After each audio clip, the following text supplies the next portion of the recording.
And thank you to Helen and all the children's and youth leaders. Would you like to give them a round of applause? They do an amazing job. I'm loving this morning. Isn't it nice just to relax? So if you're not relaxed, please relax. You know, it's great the kids are playing with instruments and it's a bit noisy and stuff. That's all okay, because we're family. And you get lots of other weeks where you can sit there still and silent. So, I've got something to tell you. I've got a really, really exciting story to tell you. This story my friend here, Avtar, knows, because I once told it to Avtar. But it's a story about a little boy. And his name was Charlie. And he had his first day at school, and he got this ginormous piece of homework. Good to see you, Steve. And he had his homework, and he got his homework, and he was so excited. He really was, more than you are. You know, give us a smile. That's it, great. Look attentive this morning. So he got his homework, and his homework was 4 plus, he was only 5, remember? So actually this is quite advanced. 4 plus 2, and it was probably apples or oranges or something like that. But 4 plus 2 equals 6. And that was all good. And then 7 plus 2 equals 10. And 2 plus 3 equals 4. And 3 plus 1 equals 2. Anyway, he was so excited. He went to his teacher, and who looks a bit scary and teacher-like? He went to somebody looking like Jackie, and he went up to Jackie, and he gave it in, and he was so excited. In fact, no, we'll go to somebody we'll go to somebody looking a bit more like a head teacher. Here we go. Good to see you, Wendy. Retired a while. And Wendy, when 4 plus 2 equals 6. Great. Great. 7 plus 2 equals. Oh no. Just a minute. What's up? Look at it again. Quick, I've got 5 minutes. No, we don't need how it works. It was a. Oh no. And 3 plus 2 equals. No. And 3 plus 1 equals. No. Oh no. Anyway, give me 1 more minute, Helen. So. Oh, he was so excited. He got home. He was beside himself. Beside himself he was. He said, Mum, you're never going to believe it. I gave my homework in, and my teacher, she's marked it. And I'm so excited because she loves me.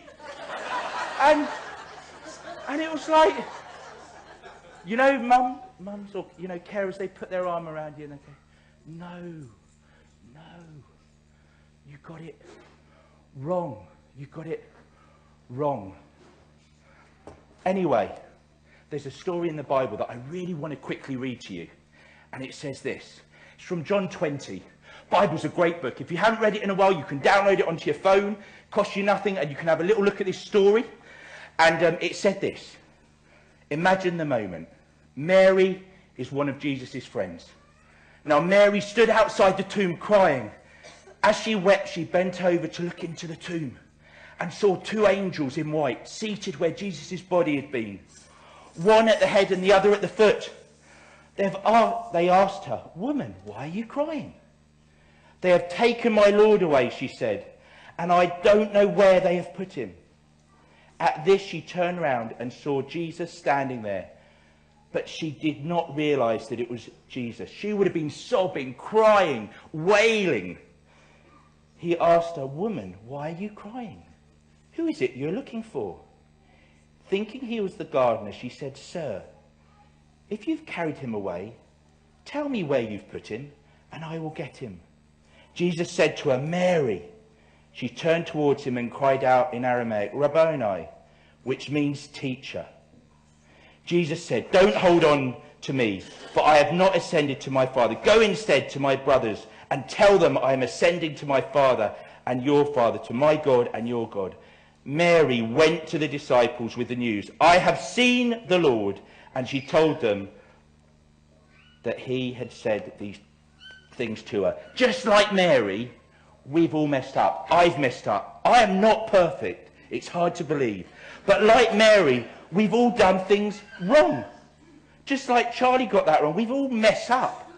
And that messing up gets in the way of our relationship with God. Jesus died on the cross that we might have forgiveness and a way to God and a life. And not just a little bit of life, but life in all its fullness. So what is the cross? You might be sat there. It's the picture of violence, yet the key to peace. A picture of suffering, yet the key to healing. A picture of death, yet the key to life. A picture of utter weakness, yet the key to power. A picture of capital punishment, yet the key to mercy and forgiveness. A picture of hatred, yet the key to love. A picture of supreme shame, yet the Christian's supreme boast.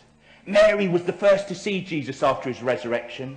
Mary is a remarkable example of joyful, thankful living. You see, Jesus had done a miracle in her life, and he had healed her. Every time we meet her, we see her acting out of a deep appreciation of the freedom and forgiveness that Jesus had given her.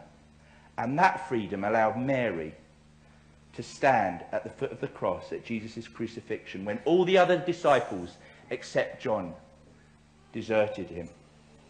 Mary was the first to see the risen Saviour.